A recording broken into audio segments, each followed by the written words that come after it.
9:36 বাজে। আলহামদুলিল্লাহ আমরা এখন বের হয়েছি মালয়েশিয়াতে ঈদের নামাজ পড়ব, ঈদ উল ফিতরের। তো 1 মিনিটও লাগলো না, সামনের যে সবুজ আর সাদা কালারের বিল্ডিংটা দেখা যাচ্ছে একদম শেষে, এটাই হচ্ছে মসজিদ।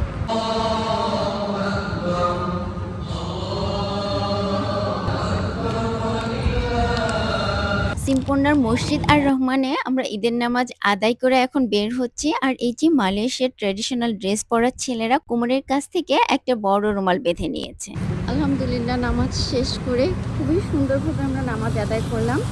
একটু নতুন লাগলো নামাজের পদ্ধতিটা, অন্য মাযহাব অনুসারে ফলো করে, যেটা বাংলাদেশ বা চায়নাতে ফলো করে সেটা না।